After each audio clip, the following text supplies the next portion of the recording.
अस्सलामुअलैकुम जी, एक बार फिर से आपको खुशामदीद कहते हैं स्पोर्ट्स 365 में। और इफ्स और बट्स जो थे उसमें से एक इफ आज माइनस हो गया है क्योंकि न्यूजीलैंड अपना मैच जीत गया है और आज श्रीलंका को एक बदतरीन शिकस्त से दोचार किया है। जो हम सोच रहे थे कि श्रीलंका अपने घर में खेलते हुए अच्छा परफॉर्म करेगी और आगे थ्रू कर जाएगी, लेकिन ऐसा कुछ भी नहीं हुआ। और न्यूजीलैंड ने आज ये दिखा दिया है कि अगर उस मैच में बारिश ना होती तो वो पाकिस्तान के साथ भी यही हाल करता। जिस तरह की क्रिकेट हम खेल रहे हैं इस वर्ल्ड कप के अंदर और जिस तरह की सिलेक्शन हमारी चल रही है इस वर्ल्ड कप के अंदर, जिस तरह के फैसले लिए जा रहे हैं इस वर्ल्ड कप के अंदर, जो हमारा कोच कर रहा है, जो हमारा कप्तान कर रहा है, वो सब दुनिया देख रही है, सब दुनिया उस पर हंस रही है कि कौन से क्वालिफाइड कोचिंग स्टाफ हमने रखा हुआ है और कौन से हमने जो है वो कप्तान को क्या प्लान दिया हुआ है जिस पर जो है वो प्लान काम कर रहे हैं। और कुछ भी जो है वो हासिल नहीं हो रहा। 168 रन बनाया न्यूजीलैंड ने 7 विकेटों के नुकसान पर 20 ओवर्स में और 107 रन तक महदूद किया श्रीलंकन टीम को और मैच अपने नाम किया और पाकिस्तान के सेमीफाइनल में पहुंचने की एक और उम्मीद को दबा दिया। अब सिचुएशन जो है वो आपके सामने है। अब हम अल्लाह के सहारे हैं। अब तो बारिश भी हमें नहीं बचा सकती। अब अल्लाह ही जाने क्या होना है। शुएब मोहम्मद साहब हमारे साथ मौजूद हैं, साबिक टेस्ट क्रिकेटर, इनको वेलकम करेंगे। और पालाकले से श्रीलंका से हमारे साथ मौजूद है जुल्करनैन शेख साहब। जुल्करनैन साहब आपको भी खुशामदीद कहेंगे। शुएब मोहम्मद साहब, सारी चीज़ें जो हम सोच रहे थे, सब इफ्स एंड बट्स जो भी हमने कैलकुलेशन करके रखी हुई थी, न्यूजीलैंड ने आज उस पर पानी फेर दिया है और बिल आखिर हम आज फिर इस वर्ल्ड कप में इस नहज पे पहुंच चुके हैं कि हम एक स्टेप दूर हैं इस टूर्नामेंट से आउट होने के और श्रीलंका से वापस टिकट करा के पाकिस्तान आने। क्या समझते हैं आप, क्या हो रहा है और क्या होने जा रहा है? बिल्कुल बड़ा मैच एक तरह से अच्छा ज़रूर हुआ, लेकिन जो आपने कहा कि इफ्स एंड बट्स अब तकरीबन ख़त्म हो गए हैं, वो once in a blue moon होती है इस तरह की चीज़ें कि कभी आपके फेवर में दूसरी टीमें वो रिज़ल्ट लेके ला सके। तो आज जिस तरह श्रीलंका खेला है वो एक तरह से तकरीबन उनका डिसीजन ऑफ फील्डिंग फर्स्ट वो बुरा नहीं था। उन्होंने न्यूजीलैंड की टीम को 6 विकेटें गिर चुकी थी 84 रन्स के ऊपर सिर्फ, और उस वक्त तकरीबन 12-13 ओवर हो गए हुए थे। तो बात यह है कि और at the same time Sri Lanka का भी इसी तरह की इक्वेशन थी जो कि 59 for 5 थे 12 ओवर के अंदर। लेकिन एक मेजर फ़र्क जो था, उन्होंने 6 ओवर्स न्यूजीलैंड की टीम ने ऐसे खेले जिसके अंदर 10 से ज़्यादा रन के, वेयर एज श्रीलंका सिर्फ अपनी विकेटें तो गिराती रही, लेकिन सिर्फ पूरे 20 ओवर के अंदर 2 ओवर ऐसे आए जिसमें एक में शायद 11 और एक में 12 रन उन्होंने करे। तो वो डेफिसिट जो था वो बहुत मेजर था। और लेकिन जो आखिरी 78 रन जो पार्टनरशिप की सेटनर और मैकोनी ने तो वो बिल्कुल वाइटल रही। 49 बॉल्स के अंदर उन्होंने 78 रन किए जो आखिरी विकेट के ऊपर, आखिरी बॉल के ऊपर सेटनर आउट हुए। लेकिन यह कि उन्होंने अपनी टीम को ऐसा प्लेटफॉर्म दे दिया था कि वहाँ से श्रीलंका को फ्रॉम द वर्ड गो एक टफ टारगेट था। It wasn't easy batting second specially, और आते के साथ ही जो उनके इनफॉर्म बैट्समैन है निशंका आउट हो गए पहली बॉल के ऊपर।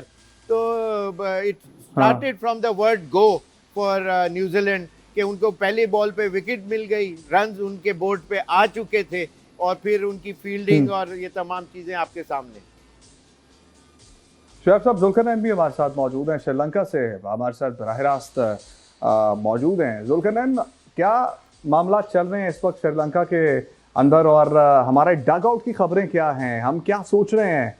जिस तरह से सलमान अली आगा साहब ने कल बोल दिया था कि अब हम इफ्स एंड बट्स में देख रहे हैं कि हम उम्मीद करते हैं कि इस बार भी मुआवजा हो जाए। और जिस तरह 2022 के वर्ल्ड कप के अंदर हुआ था और नेदरलैंड ने साउथ अफ्रीका को हरा दिया था, और अब भी कुछ इस तरह का मुआवजा एक्सपेक्ट कर रहे हैं हम श्रीलंका से। तो क्या खबरें आ रही हैं डग आउट से? देखिए, पहली चीज तो जो शेख भाई ने कही ना कि कभी कभार ऐसा होता है, और उसमें भी आपकी बॉडी लैंग्वेज, आपकी टीम की बॉडी लैंग्वेज ऐसी होती है कि वो टीम होती है और वो इंतजार कर रही होती है कि आपको कोई चेंज इस तरह की एक मौका मिले कि कोई टीम आपके मुताबिक जीते हारे और आप आगे चले जाए। तो ये टीम वाली तो बात नहीं लग रही। और मैं आपको बताऊं कि कल जब इंग्लैंड से हारे हैं उसके बाद शाहीन से आप जो पोस्ट मैच प्रेस कॉन्फ्रेंस थी उनसे ये सवाल किया गया कि हम क्यों इतने ऑलराउंडर के साथ खेल रहे हैं, तो उन्होंने इसको कैटेगरी के बाद कहा कि ये माइक हेसन का जो है कोच का फैसला है। तो यहाँ से ये फीलिंग आती है कि कुछ ना कुछ जो है कहीं ना कहीं टीम के अंदर वो यूनिटी तो नहीं है। जहां जो शायकीन है उनके लिए बड़ी अफसोस की बात है। मतलब श्रीलंकन शायकीन जो है उनकी दो फेवरेट टीमें थी इस पूरे टूर्नामेंट में, पहली श्रीलंका और दूसरी पाकिस्तान। अब दोनों टीमें जिस तरह बिहेव कर रही हैं, जिस तरह की क्रिकेट खेल रही हैं, और इससे तो ये साबित होता है कि सब कॉन्टिनेंट के अंदर जो T20 की गेम प्लानिंग है या गेम अवेयरनेस है वो बिल्कुल नहीं है। और आज भी आप देखिए जिस तरह का मैच न्यूजीलैंड ने खेला है, आपने खुद अपने इंटरव्यू में बताया, वाकई हमें तो वो उस बारिश का शुक्र अदा करना चाहिए। अगर हम न्यूजीलैंड के पहला मैच खेले होते तो आज जो आप अगर मगर की कहानी लगा रहे थे ये भी खत्म हो गई होती, क्योंकि हम भी श्रीलंका की तरह 2 मैच हार के बाहर बैठे होते। तो इस लिहाज से चेंजेस क्या होंगी तीसरे मैच के अंदर, मैं आपको एक बार फिर बताऊं कि माइक हेसन का स्टाइल ये है कि वो ज्यादा चेंजेस करना नहीं चाहते। वो ये चाहते हैं कि ठीक ही नहीं, जो मैं 11 के साथ गया हूं उसी में रहूं। अब अगर वो चेंजेस करेंगे भी सही, उसका रिजल्ट अगर ना आया तो फिर वो किस तरह जस्टिफाई करेंगे। एक चीज तो कंफर्म है कि हमने इस टूर्नामेंट के अंदर अपना जो हथियार था, ये सब किसी को महसूस है कि अपना वो स्पिन बॉलिंग का हथियार उसको प्रॉपर इस्तेमाल नहीं किया। ना तो हमने इब्रार को वो मौका दिया जो हमारे मैच विनिंग 40 अगर उन्होंने इब्रार ने मैच खेले तो 26 में उन्होंने आपको जीत दिलाई होगी। आपने उनको बिठाकर सिर्फ अकेले एक एंड से उस्मान तारिक के साथ आपने ऐसी स्पिन बॉलिंग रखी जो कि पार्ट टाइम है या आपकी ऑलराउंड स्पिन बॉलिंग है। दूसरी चीज ये है कि पाकिस्तान टीम के अंदर जो आपकी बैटिंग लाइन को लेकर ईगो सिस्टम है। मतलब अब ये ईगो ही कहे ना कि हमने जी बाबर आजम का ये कैरेक्टर रखा हुआ है, वो चौथे नंबर पर खेलेंगे। अगर वो चौथे नंबर पर खेलेंगे तो वो क्या परफॉर्म करेंगे आपके सामने है। और अब तो आज जो मीडिया पर, स्पेशली सोशल मीडिया पर जो चीजें चली है उसका भी इम्पैक्ट आ रहा है, क्योंकि आपके रील में आया होगा कि सलमान अली आगा की जो वाइफ है उन्होंने एक स्टेटस लगाया कि आखिर इसमें मेरे बेटे का क्या कसूर है। जाहिर बात है जो हमारे यहाँ एक रिएक्शन आता है उसका सोशल मीडिया पर, उस पॉइंट्स टेबल की सिचुएशन देख लेते हैं। पॉइंट्स टेबल की सिचुएशन देख लेते हैं, उस हिसाब से शुएब साहब से गुफ्तगू कर लेते हैं। शुएब साहब, अब सुपर 8 के ग्रुप 1 की पोजीशन ये है कि वेस्ट इंडीज सर फहरिस्त है और साउथ अफ्रीका दूसरे नंबर पर है और भारत तीसरे नंबर पर है और जिम्बाब्वे चौथे नंबर पर है। और सुपर 8 के ग्रुप 2 की अगर बात करें तो यहाँ की तमाम टीमें दो मैच खेल चुकी हैं और इंग्लैंड इस वक्त सर फहरिस्त है, 2 में से दोनों मैचेस जीते हैं, जबकि न्यूजीलैंड का एक मैच पाकिस्तान के साथ ड्रॉ हुआ था बारिश की वजह से। और मैं तो ये समझता हूँ अगर बारिश ना होती तो पाकिस्तान ये भी मैच हार जाता। और 3 पॉइंट इस वक्त न्यूजीलैंड के, यहाँ दूसरे नंबर पर न्यूजीलैंड है और पाकिस्तान इस वक्त जो है वो 1 पॉइंट के साथ तीसरे नंबर पर है, जबकि 2 मैचेस खेला है, दोनों हारा है और चौथे नंबर पर है। पॉइंट्स टेबल की सिचुएशन देखकर शुएब साहब आपको क्या लगता है कि जिन इफ्स एंड बट्स का तस्करा हम कर रहे थे, क्या रमजान के अंदर जैसा 92 में हुआ था और हर बार हम वही एक मिथ हमारे जहन में होती है कि हर बार रमजान में जब टूर्नामेंट आता है हम कुछ अच्छा करते हैं, तो ये सिचुएशन देख के आपको लग रहा है कि इस बार जो है वो कुछ अच्छा हो सकता है?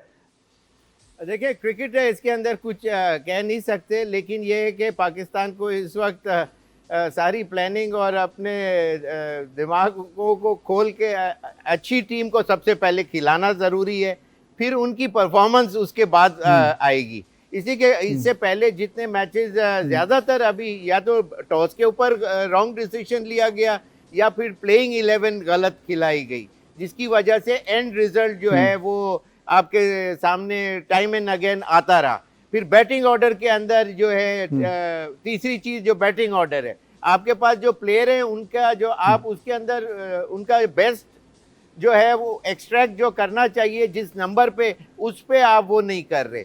तो ये तमाम चीजें पाकिस्तान का जो डाउनफॉल अभी तक जो नजर आया है, सेटबैक जो नजर आया है, वो उसका रीजन ही कोर रीजन ये है कि रॉन्ग डिसीजन पाकिस्तान की मैनेजमेंट करती रही। और नेचुरली सलमान आगा के हाथ में इतना ज़्यादा शायद अंदाज़ा यही होता है कि ज़्यादा कुछ है नहीं, इसलिए कि वो सिर्फ टीम बाउंड्री के अंदर ही वो ज़रूर कैप्टन नज़र आते हैं, लेकिन ये कि पूरा जो स्ट्रिंग्स हैं वो मैनेजमेंट ड्रेसिंग रूम के अंदर से खेल रही है। ठीक है। जुल्करनैन, जिस तरह कप्तान के हवाले से बात की है, सलमान अली आगा के हवाले से बात की है कि सब कुछ जो है वो ड्रेसिंग रूम के अंदर से चल रहा होता है। आप तो वहां पर मौजूद हैं, डगआउट की सारी खबरें यहाँ तक पहुंच रही होती हैं, तो क्या ऐसा ही है कि माइक हेजन सारे फैसले खुद करते हैं, सिर्फ सलमान को यस सर करने के लिए रखा हुआ है? देखिए, माइक हैसन डोमिनेट तो कर रहे हैं, ये तो एक बिल्कुल समझी हुई बात नजर आती है कि उनके फैसले डोमिनेट करते हैं। कैप्टन और कोच का एक पेज पर होना बहुत जरूरी है, पर कैप्टन की अपनी सोच क्या है, उसके वो किस खिलाड़ी से क्या काम लेना चाहता है, ये बहुत मैटर करता है। हाँ, ये तो आप कह सकते हैं ना कि सलमान, अगर जैसे हम एक मिसाल देते हैं कि कल के मैच में जो सबसे बड़ी गलती काउंट की जाती है वो ये की जाती है जब इंग्लैंड की विकेट गिर रही थी और उनके पास 57 या 58 रन थे और 3 खिलाड़ी आउट थे और उस्मान तारिक आकर 8वें ओवर की पहली बॉल पर विकेट ले लेते हैं। तो अब ये डिसीजन तो कैप्टन का है ना कि वो 8वें ओवर की बाद उनसे अगला ओवर करवाएगा 10वां, या फिर वो गेम को डीप लेके जाएगा। गेम को डीप तो बैट्समैन लेके जाते हैं ना। तो हमने तो अगले 3 ओवर इधर उधर से करवाया और उन 3 ओवरों में उन्होंने जब 36 रन स्कोर कर लिए और स्कोर 99 पर चला गया तो मैच ही हाथ से निकल गया। तो ये फैसला तो कैप्टन का होगा।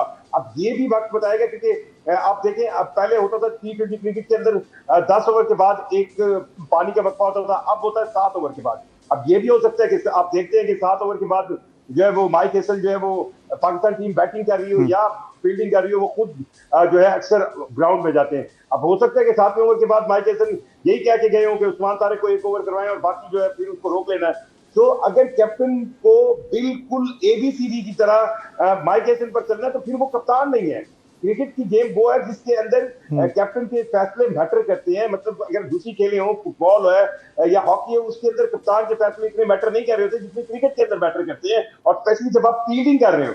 तो इस लिहाज से कैप्टन उस तरह के कैप्टन नजर नहीं है। और यही चीज थी, मतलब मैं आपको बताऊं कि जब हम इंडिया से मैच हारे थे, उसके बाद जब टीम प्रैक्टिस के लिए आई तो मुख्तलिफ प्लेयर से जब हम बात करते थे, वो अपनी प्रैक्टिस नेट प्रैक्टिस करके जा रहे होते थे, तो वो कहीं ना कहीं ऐसा कमेंट या तासुर देते थे जिससे उनको लगता था कि उनकी बात नहीं सुनी जा रही। और अगर आप ये देखें कि माइक हेसन के अगर ये सारे फैसले हैं, तो मैं आपको एक चीज बताऊं कि माइक हेसन भी अगर पाकिस्तान क्रिकेट बोर्ड में इस हार के बाद कुछ ऐसे इकदाम किए जो माइक हेसन को डाइजेस्ट ना हुए, तो आपको नजर आ जाएगा कि वो फिर ये कहेंगे कि मुझे फलां के कहने पर मैंने बाबर आजम को रखा था, फलां के कहने पर मैंने फलां को रखा था।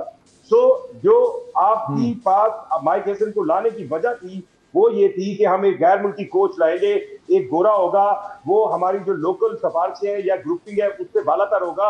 तो वो वैसा तो नजर नहीं आ रहा, और वो गोरा अगर ज्यादा डोमिनेट कर रहा है तो फिर आपका कप्तान का कैरेक्टर क्या है। और कप्तान अगर आपका मजबूत कप्तान नहीं है, और फिर आप कप्तान देखिए, फिर अगर कप्तान मजबूत कप्तान नहीं है, फिर in sense of T20 cricket तो सलमान अली आगा की जगह ही नहीं बनती फिर टीम में। अगर आप वो मजबूत कप्तान हो, कप्तान के माइंडसेट के साथ हो, फिर वो परफॉर्म भी ना करे तो आप बर्दाश्त कर लेंगे। अब इस पूरे फिनोमेना में कई सवाल उठते जा रहे हैं। अब शाहिद अयूब को एक तसलसल के साथ आप मौका दे रहे हैं, उनकी एवरेज जो है वो मतलब जो इस लिहाज से कई चीजें ऐसी हैं जो वाकई सलमान अली आगा ने अगर कैप्टन का टैग लगाया है तो उनको जवाब देनी होगी। और इसके अलावा माइक हेसन का और सलमान अली आगा का अगर कॉम्बिनेशन है, एक पेज पर है, तो उन्हें कम से कम ऐसे फैसले करने होंगे जो नजर आए कि यार कुछ फैसले हैं, ये नहीं कि हार की वजह बने।